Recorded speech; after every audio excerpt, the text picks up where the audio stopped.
Hello viewers, আসসালামু আলাইকুম। কেমন আছেন সবাই? আশা করি ভালো আছেন। সুন্দর একটা ভিডিও নিয়ে চলে আসলাম।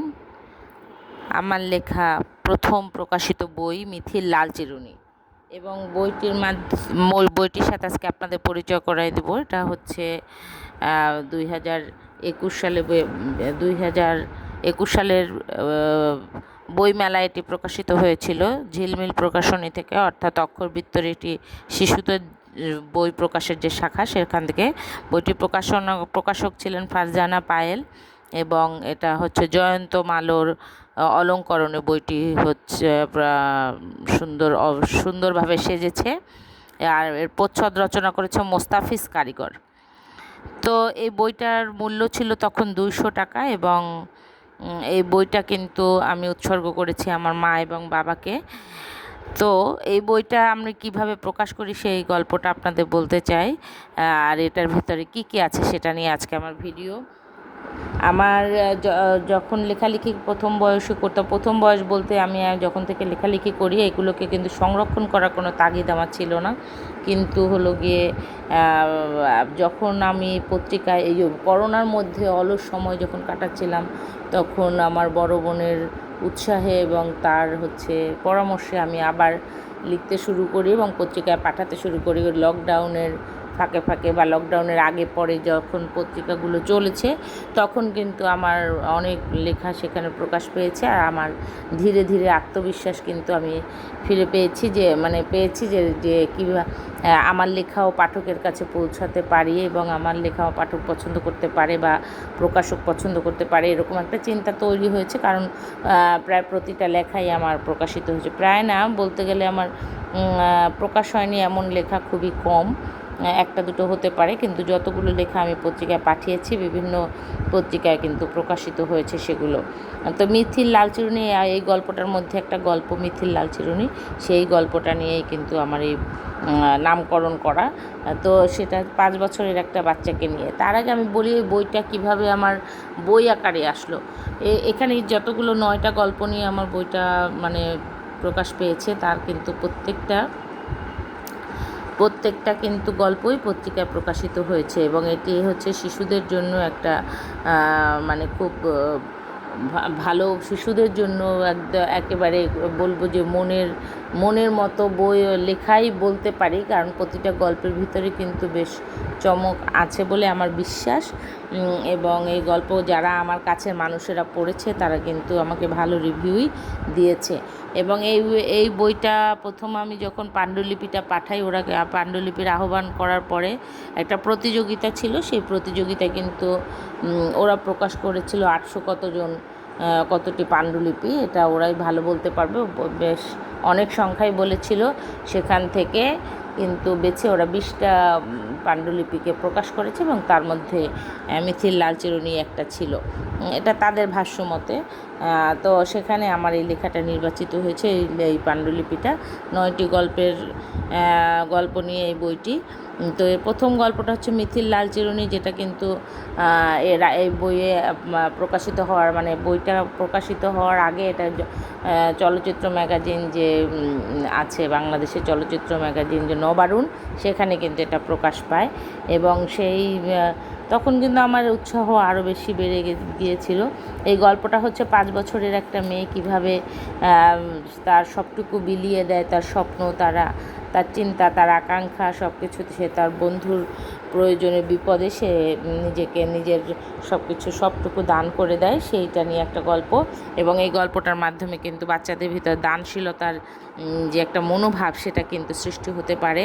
এবং আমি প্রত্যেকটা গল্পে একটা মেসেজ রাখার চেষ্টা করেছি, এবং আমার বিশ্বাস যে গল্পগুলো পড়লে বাচ্চাদের ভিতরে সেরকম একটা চিন্তাভাবনা তৈরি হতে পারে। দ্বিতীয় গল্পটা হচ্ছে কাগজের নৌকা, যে গল্পটা হচ্ছে একটা শহরের মেয়ে, তার পুরনো বাড়িটা ভেঙে যখন দৈত্য আকারের একটা বাড়ি তৈরি হয়, তখন তার মনের ভিতরের যে একটা অনুভূতি, যে তার পুরনো বাড়িটা যদি সে ফিরে পেত, সেই আকুতি, সেই চিন্তা, সেই ভাবনা নিয়ে কিন্তু পরের গল্পটা রচিত হয়েছে।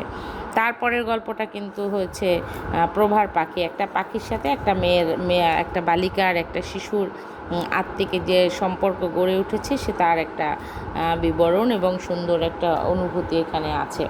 স্নেহের দানে গল্পটি ছিল একজন মমতাময়ী নারী কিভাবে তার মমতা দিয়ে একটা দস্যি বিড়ালকে সে তার বশে আনে এবং তাকে কিভাবে ঘরকুনো করে এবং সেই ছুটে বেড়ানো বিড়ালটাকে কিভাবে তার মায়ার আঁচলে বাঁধে, সেরকম একটা মজার গল্প এখানে একটা অর্থাৎ স্নেহের একটা প্রতিচ্ছবি এখানে ফুটে উঠেছে।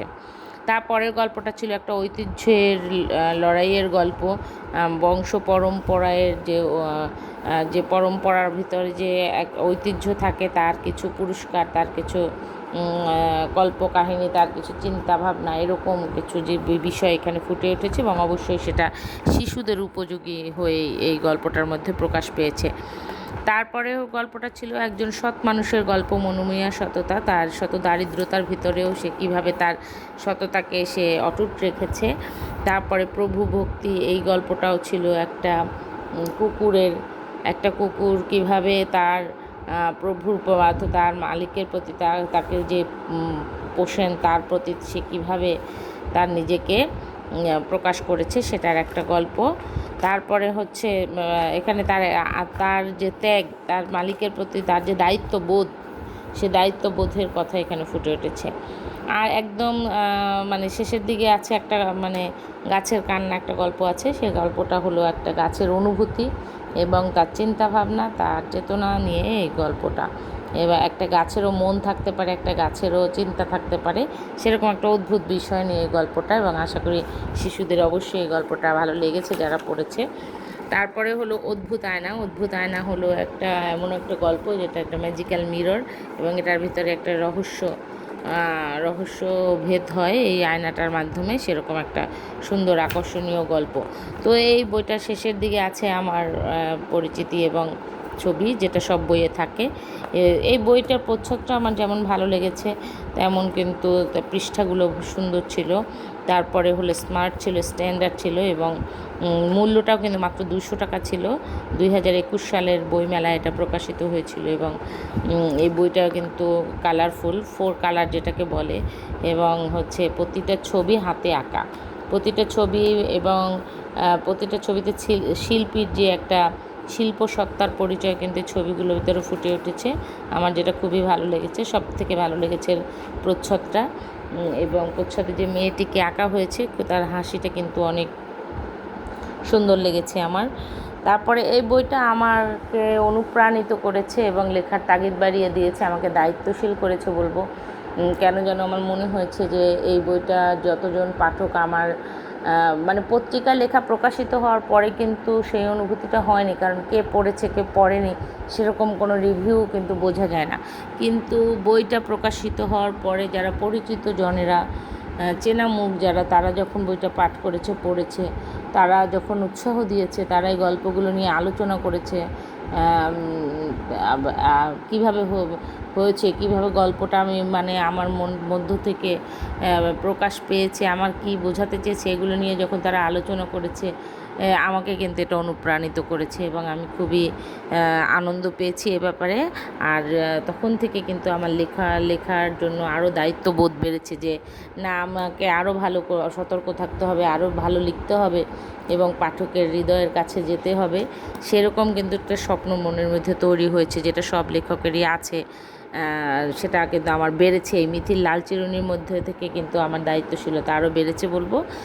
তো এরপরে আমার আরও 2টো বই প্রকাশিত হয়েছে, সময় সুযোগ হলে সেটাও আমি প্রকাশ করব। আপনারা সবাই আমাকে অনুপ্রাণিত করবেন, দোয়া করবেন আমার জন্য। এই বইটা দিয়ে আমি যারা পড়েছে তাদের মতো অন্য সবাই আরও যারা যদি ভবিষ্যতে কেউ পড়ে তাদের যেন মন জয় করতে পারে এবং আমি যেন আমার লেখা দিয়ে পাঠকের হৃদয়ে জায়গা করে নিতে পারি, সেজন্য সবার কাছে দোয়া চাই। সেই দোয়া আপনারা করবেন এবং ভিডিওটি ভালো লাগলে লাইক কমেন্ট শেয়ার করবেন। ধন্যবাদ সবাইকে ভিডিওটি দেখার জন্য। আল্লাহ হাফেজ।